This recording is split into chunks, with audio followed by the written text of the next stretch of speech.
Naku po mga kababayan, nagkaroon na nga ng tension dito sa dalawang panig, no? Itong defense team ni BP Sara at itong House Prosecution, mga kababayan.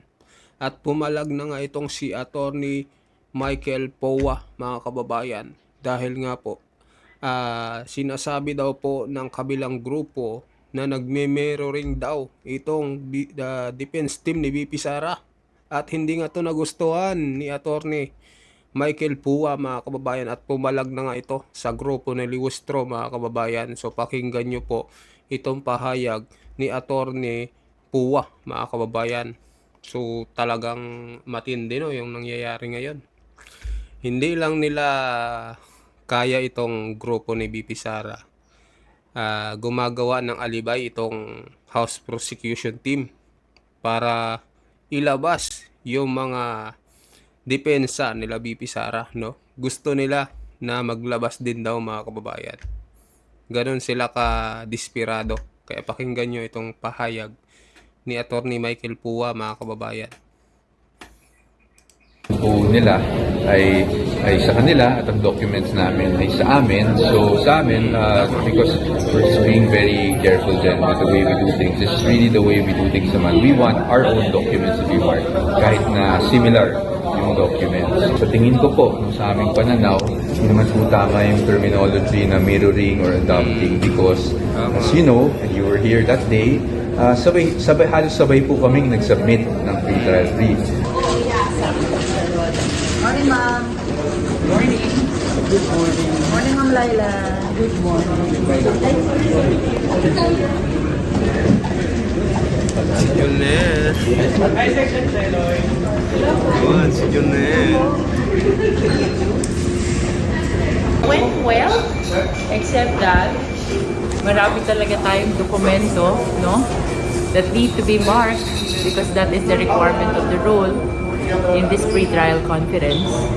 But we will be continuing today, and we hope na matapos at the soonest possible time, although medyo malabo pang matapos today. Yeah.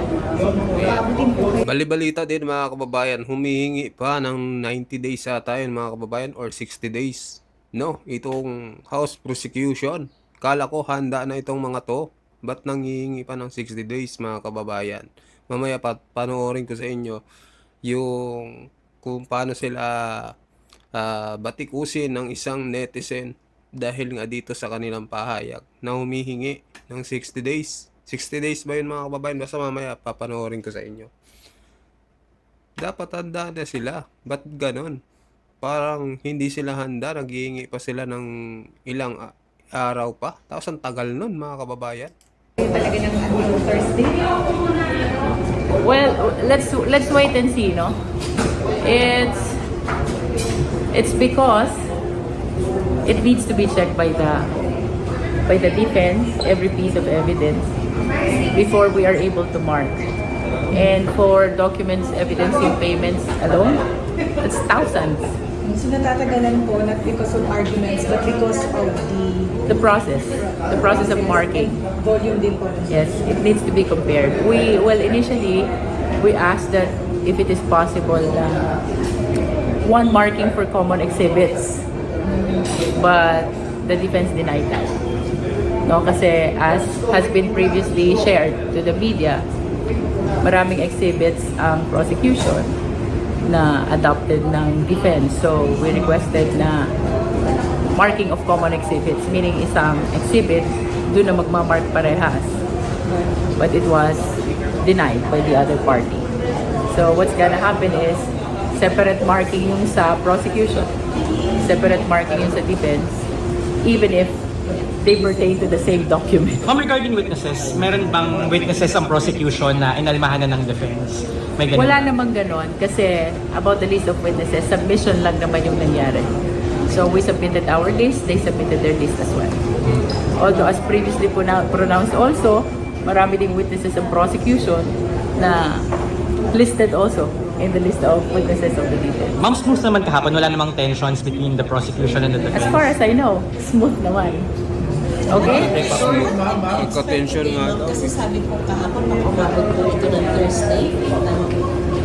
Actually, we are hoping to finish at the soonest possible time. Kaya lang, the reality is, voluminous ang documents, most especially in confidential funds. And like what I have shared earlier, no? Notwithstanding the fact na mayroong common documents and notwithstanding the fact that we requested for marking of common documents, one document by prosecution and by defense, the defense did not agree to that. So ang mangyayari, separate marking, separate documents, kahit parehas naman sila. What is expected to be finished na lang today, ma'am? Meron bang We will continue with confidential fund. And I think unexplained confidential records. fund na yun. Yun na lang muna. Thank you. Sa dami ng ninakaw ng gobyerno na ito, yung katiting na 125 million, yun yung binibigyan nila ng pansin, mga kababayan. At wala namang nakitang ebidensya, no, na nagpapatunay na ninakaw talaga yun ni VP Sara Duterte. Marami na nagsasabi, pati ang COA, na walang ginastos daw na 125 million si VP Sara Duterte. Kung meron man, mga kababayan, nagastos naman daw sa tama. Yun yung sabi ng COA. Pero ito, pinagngangalandakan nila na dapat daw ma-impeach si VP Sara Duterte dahil sa hindi daw tamang paggamit ng pera ng confidential funds. Or pieces of evidence that they will be presenting. So really, I don't see the issue in that. But again, if they are willing to file the manifestation, tayo po respeto po natin sila, but we will also respond accordingly. Because we keep on harping on this issue when in fact, sabay naman pong nagbigay ng pre-trial brief, and it is well within the prerogative of each party to identify and present the witnesses that they would like to present. I Attorney, think that's tama what- po ba yung pwede a surprise witness with 3 days notice? Sa amin, basta sa atin, meron naman talaga mga reservations, no? Pagkabilang panig. Kami din sa defense, meron din kaming na-reserve na witnesses, hindi namin pinangalanan. Bakit? Para sa kanilang seguridad. And if there is a rule that we have to disclose within 3 days, wala naman po kami nagiging problema doon. In fact, kami pa nga po yung humingi ng disclosure. Number 1, ng order of trial, no? Meaning anong article ang unahin. And pangalawa, kung sino ang witnesses, humingi rin kami ng disclosure kung sinong mauna, sinong sunod. Bakit po? Kasi po, para po makapaghanda ang bawat panig, ang prosecution at defense, at pati na rin po ang impeachment court, ang ating senator judges. No? At kami din naman po sa defense, kung hiningi namin yun sa prosecution, willing din naman po kami na kami rin ay sumilalim sa ganung disclosure. No? Okay? Thank you. Good morning. Good morning po sa inyo. Thank you, sir.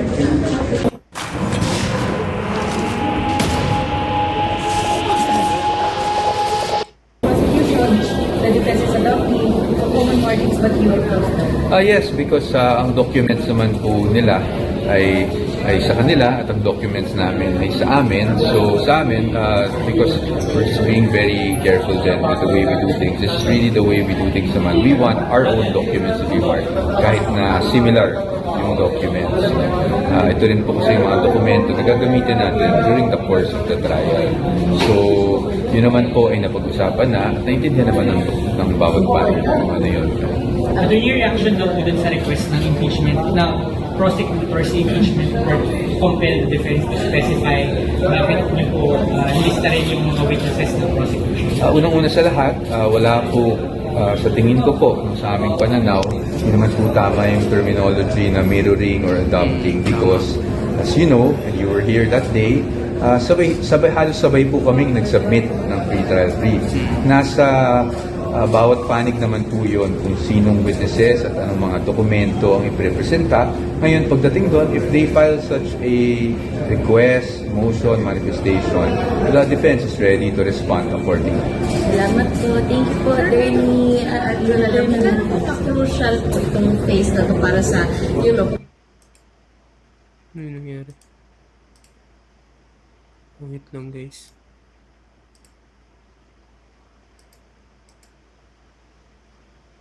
Biglang na ano. Naman ng bawat panig. As you know, and you were here that day, mga mga dokumento ang iprepresenta. Ngayon, pagdating doon, if they file such a request, motion, manifestation, the defense is ready to respond accordingly. Salamat po. Thank you po, Attorney. Yun alam mo, crucial po itong phase na to para sa, Wala na nga mga kababayan, no? So, yun lang po yung sinabi ni attorney, no? Yung hindi naman daw tama yung term na mirroring. So, ayan po, mga kababayan, ano po masasabi nyo doon? So, ngayon, papakita ko sa inyo yung pahayag ng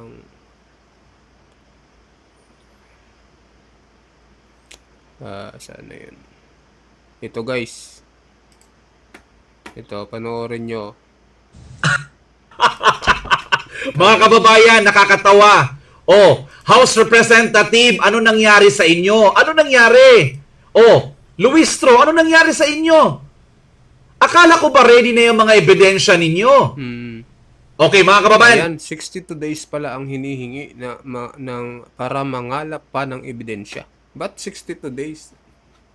Kung kailan nag-pre-trial na, naghingi pa ng 62 days, mga kababayan. Basahin natin. Humihingi ng 62 days ang House Prosecution Panel habang 30 days naman ang hirit ng defense team ni Sara Duterte para sa impeachment trial. Ayon kay legal spokesperson Attorney Benjamin Tolosa Jr., ang hiling na 62 days ay nakalaan para sa pagpapakita ng lahat ng kanilang mga ebidensya at pagharap ng mga testigo sa darating na paglilitis. Oh, hindi ba pala kayo ready? Tapos, kung paano ninyo husgahan si Sara, akala nyo may mga ebidensya na kayo, nangangala pa pala kayo ng mga ebidensya. Akala ko ba ready na yung mga ebidensya ninyo? Ano nangyari sa inyo? Akala ko ba ready na yung mga ebidensya ninyo? Ay hindi. Kailangan, di ba? Kayo ang nagsabi, takot na takot si Sara humarap sa impeachment niya. O ngayon, dahil ang tamang venue for the impeachment court ay sa Senado, ngayon willing nang humarap si Sara pati ang kanyang defense team. Ngayon, ayaw nyo naman. Humihingi kayo ng extension for 62 days. Di ba? Ano to, bayad utang lang kasi hingi ng extension? Hindi, sinimulan nyo to. Kailangan humanda na kayo. Kailangan 1 week lang yan, tapos na kasi, di ba? Kasi yung defense team ni Sara Duterte, ready na sila. Ano nangyari sa inyo ngayon? O butata kayo ngayon dahil puro lang kasi kayo salita, wala kayo sa gawa. Napakahambog ninyo, hindi naman kayo marunong talaga sa batas. Di ba? Tapos pasabi-sabi pa kayo na kailangan umattend ni Sara Duterte sa mini trial. Excuse me, the House of Representatives ay hindi pwedeng mag-act as a mini trial dahil hindi po kayo authorized. Only the Senate, no? Ang Senado lang po ang pwede pong magiging mini trial or pwede pong maging venue ng house trial mismo. Kayo, wala kayong kakayahan. Kayo, wag kayo magmamagaling-magaling. So, ano nangyari sa inyo ngayon? Kailangan matapos yan. Mayayabang kayo eh. Kailangan 1 week lang, tapos na yan. Tapos ngayon, sasabihin nyo, mangangalap pa kayo ng ebidensya para i-ready yung mga testigo nga harap. Sino na naman kayang babayaran ninyo para humarap ng ganyan? Ha? Huwag kasi kayo magmamagaling. Dahil bumabalik sa inyo lahat ng inyo pong mga ginagawa. O di, back to you, Luistro. Mga kababayan, nakakatawa. Grabe mga kababayan, no? 62 days ang hinihingi pa ulit. Ano yun? Gaguhan lang, no? Kung kailan ready na ang defense team ni BP Sara, tapos nanghihingi pa sila ng 62 days. Dapat hindi pwede yan. Ano na, kala ko ba takot si BP Sara, kayo pala ang nangangatog na at nanghihingi pa ng 62 days. So ano masasabi nyo dito mga kababayan? Mag-comment po kayo, mag-like sa ating video at sa mga bagong pasok dyan. Pa-subscribe din po natin channel mga kababayan. Maraming salamat po.